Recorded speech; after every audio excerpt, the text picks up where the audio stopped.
कभी कभी हमारे जीवन में हमारे कार्य जो हैं बड़े मैकेनिकल हो जाते हैं, यंत्रवत हो जाते हैं। बिना भगवान के सोचे हम वो कार्य करने लगते हैं, क्योंकि हमारी हैबिट हो जाती है कि हम खाली मैकेनिकली काम करते हैं, ना तो भगवान के बारे में सोचते हैं ना काम के बारे में सोचते हैं, बस मैकेनिकली करते रहते हैं। तो उस क्रिया में हम भावपूर्वक कैसे करें, विशेष करके भावना यह रहे कि भगवान हमारे इस कर्तव्य पालन से संतुष्ट हो, ऐसे कैसे करें। आप जब कोई क्रिया करते हो तो उसको करने के लिए आपको भोजन ठीक से करना चाहिए। अगर आप पेंसिल से कुछ लिख रहे हो तो ठीक से आप लिख पाओ, उसे ध्यान पूर्वक लिख पाओ, अच्छे से लिख पाओ, बिना परेशानी के लिख पाओ, बिना अवरुद्ध होते हुए, बिना अवरोध के लिख पाओ, तो उसके लिए पेंसिल शार्पन करना बहुत जरूरी है। तो उसी प्रकार से अपने बुद्धि को शार्पन करना, तीक्ष्ण करना जरूरी है। उसी प्रकार से हमें अपने आत्म की जो इच्छा है, आत्म जो अभिलाषा है, हमारे आत्म के लिए जो आवश्यक है, उसके लिए हमें खुराक अच्छी खानी चाहिए, उसके लिए हमें अच्छा भोजन ग्रहण करना चाहिए।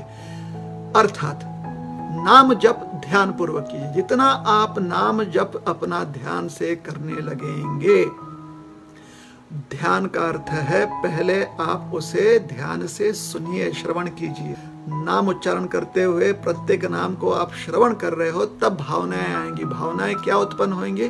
क्या भावनाएं आएंगी कि आपके मन में सबसे पहले कृतज्ञता उत्पन्न होगी कि भगवान ने अपने इतने सुंदर नामों को, सेवा, जो नाम सेवा हम कर रहे हैं उसका हमें संधि दिया हुआ है।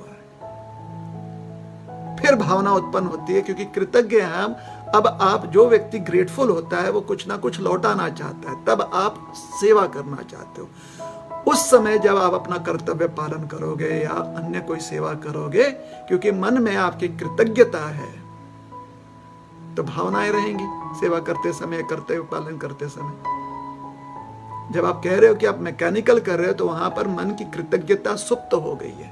हृदय में जो कृतज्ञता है वो सुप्त हो गई है। We no longer feel grateful. हमें नहीं लगता है कि हमें यह अवसर मिला है, इसके लिए हमें कितना कृतज्ञ होना चाहिए, नहीं ध्यान रहता। तो कृतज्ञता नहीं रहती हृदय में, तो भावनाएं व्यक्त नहीं होंगी। और मन में भावनाएं तभी व्यक्त होंगी जब मन शुद्ध होगा। तो नाम जप अच्छे से करते रहिए। नाम जप करने से, जब आप ठीक से नाम जप करेंगे तो मन में भावनाएं प्रकट होगी। उन भावनाओं की वजह से कृतज्ञता जो है हमारे हृदय में प्रकट होगी। जहां पर हृदय में कृतज्ञता है, वहां पर क्रिया में भी भावनाएं आएंगी।